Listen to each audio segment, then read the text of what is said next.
20세기 여러 이제 20세기를 정의하는 말들이 있지만 누군가는 20세기를 이렇게 표현합니다. 어린이와 여성의 시대이다. 그 말은 20세기 이전의 시대에는 어린이와 여성이 독립적인 존재로 인정받지 못하고 억압받았다라고 하는 것을 전제하는 말입니다. 오늘 2022년 5월 1일은 소파 방종환 선생이 어린이날을 제정한 지 100주년이 되는 날입니다. 소파 방종환 선생은 1923년 5월 1일 어린이날 기념식에서 어린이날 선언문을 발표했습니다. 어린이날 선언문에 나오는 내용을 읽어보면 지금 같으면 거의 이렇게 하고 있고 우리가 조금만 신경을 쓰게 되면 이렇게 다 할 수 있는 일들이지만 100여 년 전 당시에는 그렇게 하지 못했기 때문에 어린이날 선언문을 이렇게 발표했던 것입니다. 소파 방종환 선생이 1923년 5월 1일 어린이날 기념식에서 세계 최초의 어린이 인권 선언문으로 불리기도 하는 어린이날 선언문을 발표한 내용을 잠시 소개해 드리고 싶습니다. 어린이를 내려다보지 마시고 쳐다보아 주시오. 어린이에게 경어를 쓰시되 늘 부드럽게 하여 주시오. 이발이나 목욕 같은 것을 때맞춰 하여 주시오. 잠자는 것과 운동하는 것을 충분히 하게 하여 주시오. 산보와 원족 같은 것을 충분히 하게 하여 주시오. 어린이를 책망하실 때에는 쉽게 성만 내지 마시고 자세자세 타일러 주시오. 어린이들이 서로 모여 즐겁게 놀만한 놀이터나 기관 같은 것을 지어 주시오. 100여 년 전 어린이날 선언문을 보게 되면 어린이들에 대한 인식이나 대우가 지금과는 사뭇 달랐던 것을 우리가 알 수가 있습니다. 많이 좋아졌다고 하지만 오늘 어린이 주일을 우리가 맞이하면서 전 세계 어린이들을 기억하면 여전히 우리가 기도해야 될 어린이들이 세계 곳곳에 많이 있음을 우리는 다시 기억하게 됩니다. 고통받는 어린이들을 위하여, 전쟁의 두려움 속에 있는 어린이들을 위하여, 굶주림에 허덕이는 어린이들을 위하여, 폭력과 학대로 인하여 우는 어린이들을 위하여, 북한의 어린이들을 위하여 우리는 하나님의 긍휼하신 은혜를 구하며 기도해야 합니다. 하나님께서 보호해 주시며 위로해 주시며 굶주림을 해결해 주시며 평안을 주시며 예수 믿고 구원받는 은혜를 구하며 우리는 기도해야 합니다.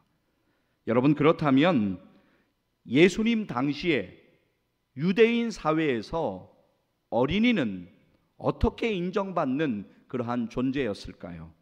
당시의 어린이들은 어른들에게 귀찮은 존재로 여겨졌습니다. 어린이 인권 자체가 존재하지 않는 그런 시대였습니다. 그래서 어린이들은 인격적으로 대우를 받지 못했습니다. 실제로 당시 고대 근동 지역에서는 아이들을 매매하는 경우들이 많이 있었고 부모가 자녀의 생살 여타권을 가지고 있었습니다. 아이를 매매하거나 생살 여타권을 행하지 않는다고 하더라도 대체적으로 어린이는 귀찮은 존재다라고 하는 것이 당시 유대 사회의 통념이었습니다. 하지만 개중에는 열심히 있는 어머니 가운데 어린이를 어떻게든 회당에 보내어서 어릴 때부터 어린이의 신앙교육을 꼭 시켜야 되겠다라고 하는 어머니들도 있었고, 그리고 어떤 어머니들은 당시에 존경받는 랍비에게로 자기의 아이들을 데리고 가서 축복 기도를 받게 하는 그런 어머니들도 있었습니다. 예수님을 위대한 랍비로 알고 따르던 무리들 가운데 예수님의 기도를 받기 위해서 어린아이들을 예수님께로 데리고 나온 어머니들이 있었습니다. 예수님의 만져주심을 바라고 말입니다. 그러니까 예수님께서 그들의 머리에 손을 올리시고 잠시라도 축복기도를 해주시면 참 좋겠다라고 하는 마음으로 아이들을 데리고 나온 것입니다. 여러분에게 잠시 묻고 싶습니다. 오늘 여러분들은 여러분들의 자녀들을 예수님께로 데리고 나오고 계십니까? 우리 중에 저를 포함해서 누구든 자신 있게 100% 예, 그렇습니다 라고 자신 있게 대답하기는 참 어려울 것 같습니다. 그러나 우리들은 우리의 자녀들을 예수님께로 데리고 나오는 일을 계속적으로 감당해야 합니다. 이것이 하나님 앞에 청직이 된 부모의 사명인 것을 잊지 마십시오. 자, 여러분, 그런데 주일학교를 예를 한번 들어보면 주일학교에 매주 출석하는 아이가 있다고 한번 가정을 해보시겠습니다. 그러면 매주일 주일학교에 출석하여 예배드리는 아이, 과연 교회에 머무는 시간이 한 어느 정도 될까요? 평균적으로 따지면 한 1시간에서 1시간 한 20분 정도 된다고 그렇게 좀 우리가 생각해 볼 수가 있겠습니다.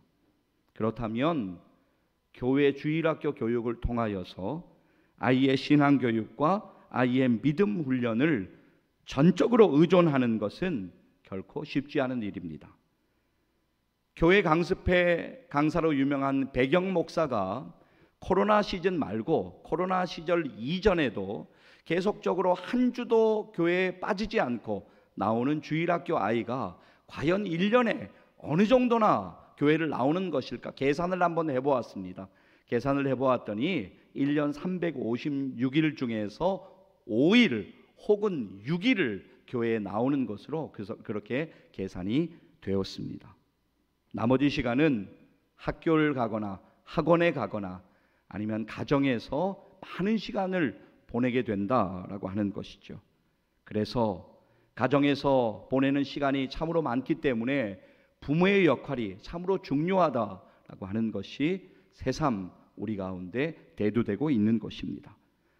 박상진 교수는 이렇게 말합니다. 그의 말을 들어보십시오. 부모의 자녀 교육관이 성경적인 가치관으로 변화되어야 한다. 네, 우리들의 자녀 교육관이 성경적인 교육관으로 변화되는 것 중요합니다. 그리고 또 우리는 사랑으로 하나님께서 맡겨주신 그 사명을 감당해야 합니다. 사랑하기에 기도해야 하고, 사랑하기에 훈계도 해야 되고, 사랑하기에 바른 길로 인도해야 하고, 사랑하기에 자녀가 독립해서도 믿음으로 살아갈 수 있도록 그렇게 도와야 하고, 사랑하기에 이 모든 일들을 우리가 감당해야만 하는 것입니다. 정말로 우리가 자녀를 사랑한다면 때로는 마음이 아프지만 자녀를 훈계해야 될 때도 분명히 있습니다. 그래서 잠언 13장 24절은 우리에게 이렇게 말씀하지 않습니까? 매를 아끼는 자는 그의 자식을 미워함이라. 자식을 사랑하는 자는 근실히 징계하느니라. 네, 그렇습니다. 자녀를 우리가 진정으로 사랑한다면 훈계하고 징계해야 될 때도 있겠지요. 그러나 중요한 것은 그것이 부모의 감정이 실린 훈계가 되어서는 결코 안 된다라고 하는 것입니다. 여러분, 감정이 실린 훈계는 반드시 사탄이 틈을 타게 되어 있습니다. 그래서 우리가 자녀를 교훈할 일이 있을 때에는 기도해야 합니다. 그리고 하나님의 도우심을 구해야 합니다.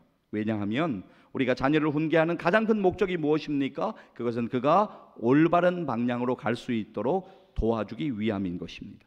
그렇다면 중요한 것은 우리 그리스도인 부모의 자녀 양육의 출발점은 무엇이냐면 자기 감정의 통제입니다.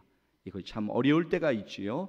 그러나 우리의 감정을 내려놓고 하나님 앞에 기도하면 하나님께서 은혜로 모든 상황을 열어주시고 인도해 주실 것을 믿습니다. 우리가 부릴 듯 일어나는 감정들이 분명히 있습니다. 이걸 어떻게 우리가 다스릴 수가 있겠습니까? 성경은 그것을 어떻게 해결할 수 있는가를 말씀합니다. 그것은 바로 성령 충만이라고 하는 방법입니다. 사도 바울은 에베소서에서 그리스도인의 가정들을 위하여 교훈하면서 제일 먼저 강조한 것이 바로 성령 충만이었습니다. 에베소서 5장 18절 말씀 보면 사도 바울은 이렇게 권면합니다. 그의 말을 들어보십시오. 술 취하지 말라. 이는 방탕한 것이니 오직 성령으로 충만함을 받으라. 아멘. 그렇습니다. 여러분, 간단한 원리지 않습니까? 술에 취하면 술의 지배를 받게 되고 성령에 취하면 성령의 지배를 받게 된다라고 하는 것입니다. 우리 부모들이 감정이 다스려지지 못한 상태는 마치 술 취한 상태와 같습니다. 사랑이 없는 부모의 감정의 분출을 목격하고 그것을 고스란히 경험할 때마다 자녀들은 깊은 내적인 혼란과 그리고 분노를 경험하게 되는 것입니다. 그러므로 사랑하는 여러분, 성경적인 자녀 양육을 진정으로 원하신다면 먼저 성령 충만을 구하셔야 합니다. 그리고 성령의 지혜를 구하십시오. 그것이 바로 성경적 자녀 양육의 시작인 것을 잊지 마시기를 간절히 소망합니다. 자, 여러분, 그런데 이 모든 일들에 또 중요하게 필요한 것이 있습니다. 그것은 바로 사랑입니다. 여러분, 우리가 사랑장이라고 흔히 부르는 고린도전서 13장을 보게 되면 사랑은 오래 참고 모든 것을 견디느니라 라고 우리에게 분명하게 말씀하고 있습니다. 여러분, 결국 사랑이 빠지게 되면 모든 것에 문제가 생기게 되는 것이고, 특별히 자녀를 교육하고 자녀를 훈계하고 양육하는 모든 일에 사랑이 빠지게 되면 문제가 되는 것이지요. 그래서 우리는 사랑하는 마음을 가지고 자녀들을 위해 기도해야 합니다. 성경을 보면 예수님께서 너희들의 자녀들을 위하여 울며 기도하라 라고 말씀하시는 장면이 나옵니다. 누가복음 23장 28절 말씀을 보십시오. 예수께서 돌이켜 그들을 향하여 이르시되 예루살렘의 딸들아, 나를 위하여 울지 말고 너희와 너희 자녀를 위하여 울라. 그렇습니다. 오늘 어린이 주일을 맞이해서 우리가 다시 한번 결단해야 합니다. 우리의 자녀들을 위하여, 우리의 자녀손들을 위하여 포기하고 싶은 마음이 들 때도 많이 있지만, 그럼에도 불구하고 우리에게 주신 그 기도의 사명을 따라서 자녀들을 위하여, 자녀손들을 위하여 더욱더 하나님 앞에 기도하는 우리 모두 되기를 간절히 소망합니다. 여러분, 에베소서 6장 4절 말씀 잠시 보실까요? 오직 주의 교훈과 훈계로 양육하라. 오직 주의 교훈과 훈계로 양육하라. 교훈과 훈계라고 하는 단어를 여러분들 보시면 그 앞에 아주 중요한 단어 하나가 붙지 않습니까? 주의 교훈과 훈계로 양육하라. 그냥 교훈과 훈계가 아닙니다. 주님의 교훈과 훈계, 주님의 마음으로 주의 교훈과 훈계로 양육하라 라고 말씀합니다. 그런데 그 앞에 한 단어가 더 붙는 것을 우리는 기억할 필요가 있습니다. 어떤 단어가 붙습니까? 오직이라고 하는 단어가 붙습니다. 오직 주의 교훈과 훈계로 양육하라. 그렇습니다. 오직 주의 교훈과 훈계로 양육하는 저와 여러분 되시기를 주님의 이름으로 간절히 축복합니다. 자, 여러분, 양육한다라고 하는 것은 무슨 의미일까요? 그것은 성장하기까지 양분을 공급해주고 그리고 가르치는 것을 의미합니다. 거기에 부모된 우리들의 책임이 있고 또 할아버지 할머니 된 여러분들의 책임이 있습니다. 여러분, 잔소리로 자녀교육이 이루어질 것 같으면 벌써 자녀교육 다 끝났다, 뭐 이렇게 저도 이야기할 수가 있겠습니다. 그런데 그런 것이 아닙니다.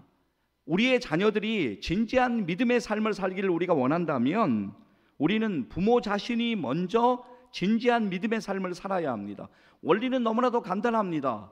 자녀가 기도하는 자녀가 되기를 원한다면 기도하는 모습을 자녀들에게 보여줘야 합니다. 정직한 자녀가 되기를 원한다면 먼저 하나님 앞에 정직한 우리의 모습을 자녀들에게 자연스럽게 분명히 보여줘야 합니다. 그래서 이런 말이 있습니다. 자녀는 부모의 앞에서만 배우는 것이 아니고 부모의 뒷모습에서 오히려 더 많은 것을 배우게 된다. 여러분, 그렇습니다.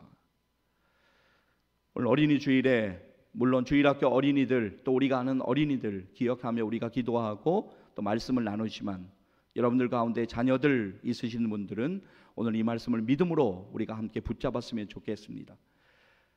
다양하게 있으시겠지요. 자녀들의 현재의 상태가, 결혼을 하시기도 했고 뭐 직장 생활을 하고 있기도 하고 사회생활을 하고 있기도 하고, 아니면 초등학교에 다니거나 중학교, 고등학교, 대학교에 다니는 여러 상황이 있을 수 있습니다. 근데 중요한 것 한 가지는 우리 모두가 오늘 믿음으로 좀 자녀의 교육을 위해서 결단해야 된다라고 하는 것입니다. 익숙하지 않을 수 있습니다. 때로 아플 수 있습니다. 그러나 하나님이 우리에게 주시는 그 말씀을 믿음으로 붙잡고 우리가 기도하며 나아가며 자녀를 위하여 울며 기도하며 사랑으로 훈계하고 또 그렇게 성령 충만함으로 모든 일을 감당할 때 하나님께서 우리의 가정 안에 우리의 자녀들 안에 놀라운 회복의 은혜를 허락해 주실 것을 믿습니다. 이런 은혜가 우리의 가정 가운데 더욱더 임하기를 주의 이름으로 간절히 축복합니다. 이제 다시 본문으로 돌아가서 보시게 되면 예수님의 만져주심을 바라고, 그러니까 예수님께서 아이들의 머리에 손을 올리시고 축복 기도를 해주시기라도 바라면서 어린아이들을 예수님께로 데리고 나온 어머니들이 있었습니다. 하지만 어린아이들을 참 귀찮은 존재로 생각하는 당시의 분위기, 제자들도 마찬가지였습니다. 제자들은 그 일을 보면서 이를 꾸짖고 금했습니다. 그 이유는 한 두 가지 정도가 있습니다. 첫 번째, 예수님께서 하시는 말씀이 어린아이들에게는 전혀 해당되지 않는다고 제자들은 생각했고, 두 번째는 어린아이들이 오면 예수님 앞에 오게 되면 귀찮게 해서 지금 예수님이 하시는 일, 예수님의 가르침에 방해가 될 것이다 라고 하는 그러한 생각이 있어서 아이들을 가까이 오지 못하게 하고 꾸짖고 있는 것을 우리가 보게 됩니다. 오늘 우리의 본문 마가복음 10장 13절 말씀 보시면 성경은 이렇게 말씀합니다. 사람들이 예수께서 만져주심을 바라고 어린아이들을 데리고 오매 제자들이 꾸짖거늘. 제자들이 막 꾸짖고 있는 상황 가운데, 그러나 이어지는 예수님의 반응을 보면 제자들의 반응과는 완전히 다른 것을 우리가 보게 됩니다. 예수님은 노하시면서 말씀하시기를 어린아이들이 내게 오는 것을 금하지 마라. 하나님의 나라가 이런 자의 것이니라 라고 분명하게 말씀하십니다. 물론 이 말씀은 문자 그대로 세상의 모든 어린아이들이 다 천국에 들어간다라고 하는 의미는 결코 아닙니다. 다만 어린아이와 같은 심령을 소유한 자라야 천국을 소유할 수 있다라고 하는 의미입니다. 예수님께서는 산상수훈에서 이렇게 말씀하셨습니다. 마태복음 5장 3절 말씀 보시면 심령이 가난한 자는 복이 있나니 천국이 그들의 것이며. 여러분, 그렇습니다. 어린 아이와 같은 그런 마음이야말로 그렇게 낮고 겸손한 심령으로서 곧 가난한 심령이 되어야 된다라고 하는 것이죠. 예수님은 이렇게 가난한 심령을 귀하게 여기셨고 또 그러한 심령만이 천국 시민의 심령이다라고 하는 것을 어린아이들을 통하여 강조하신 것입니다. 오늘 우리의 본문 마가복음 10장 14절에서 예수님께서 하시는 말씀을 여러분 들어보시기를 바랍니다. 예수께서 보시고 노하시어 이르시되 어린아이들이 내게 오는 것을 용납하고 금하지 말라. 하나님의 나라가 이런 자의 것이니라. 이어서 예수님은 이렇게 말씀하십니다. 본문 15절 말씀 제가 읽어드리도록 하겠습니다. 내가 진실로 너희에게 이르노니 누구든지 하나님의 나라를 어린아이와 같이 받들지 않는 자는 결탄코 그곳에 들어가지 못하리라 하시고. 여러분, 15절 말씀에서 받들다 라고 하는 말은 영접하다 혹은 받아들이다 라는 의미입니다. 예수님은 어린아이들의 순수한 믿음과 순수하게 받아들이는 것을 귀하게 보신 것입니다. 어린아이들은 어른들보다 불신하지 아니하고 순수하게 받아들이는 것 분명하게 맞습니다. 그러므로 이러한 어린아이들처럼 때묻지 않는 그 순결한 믿음으로써 그 마음에 천국 복음을 받아들이는 자만이 천국 시민이 될 자격이 있다라고 하는 것을 어린아이들을 통하여 말씀하시는 것입니다. 예수님께 어린아이들을 데리고 나온 어머니들의 바람은 단지 스치면서라도 예수님께서 아이들의 머리에 잠시라도 손을 올리시고 기도해 주셨으면 좋겠다라고 하는 바람이었습니다. 그런데 예수님께서는 아이들의 어머니들의 기대 이상으로 어린아이들을 품에 안으시고 안수기도 해주시고 축복해 주셨습니다. 그만큼 예수님은 어린아이들을 귀하게 보셨고 사랑하신 것입니다. 오늘 우리의 본문 마가복음 10장 16절 말씀 이렇게 말씀합니다. 그 어린아이들을 안고 그들을 위해 안수하시고 축복하시니라. 아멘. 예수님께서는 우리가 어린아이와 같이 하나님 나라를 소망해야 된다라고 분명하게 우리에게 말씀하십니다. 여러분, 어린아이들은 순수하게 잘 믿습니다. 어린아이들은 순수하게 잘 받아들입니다. 자, 그러면 우리 가운데 누군가는 목사님 잘 모르시나 봐요. 요즘 어린이들은 그렇지 않습니다. 요즘 어린이들요 잘 받아들이지도 않고 잘 무언가를 믿지도 않습니다 라고 누군가 우리에게 말씀을 하신다면 어느 정도 동의는 할 수가 있겠습니다. 그러나 가만히 생각해 보면 여전히 우리 어른들보다 어린이들은 훨씬 더 순수합니다. 우리는 우리에게 이익이 되는 것을 빨리 계산하는 데 최적화되어 있습니다. 시간도 오래 걸리지 않습니다. 의심도 많이 하고 때가 많이 묻어 있습니다. 어린아이들보다 훨씬 더 덜 순수합니다. 여전히 어린이들은 어른인 우리들보다 더 순수합니다. 사랑하는 여러분, 믿음이라고 하는 것은 단순하게 믿는 데서부터 출발하게 되는 것입니다. 하나님을 향한 믿음, 하나님 나라를 사모하는 믿음, 계산하고 복잡하게 이해하는 것이 아니라 그것을 믿는 데서부터 그 소망은 우리 가운데 자라나기 시작하는 것입니다. 예수님께서 십자가에서 죽으시고 나의 죄를 위하여 죽으시고 3일 만에 장사한 지 3일 만에 부활하셔서 우리의 영원한 소망이 되셨다라고 하는 것을 믿는 것에서부터 우리의 믿음은 출발한다라고 하는 것입니다. 여러분, 하나님의 말씀을 믿는 것, 그것이 중요한 것입니다. 계산하고 이해하는 것이 아닙니다. 믿음은 그런 것이 아닙니다. 단순하게 하나님의 말씀을 믿을 때, 믿음으로 받아들일 때 그 말씀이 우리 가운데 역사하는 것을 믿습니다.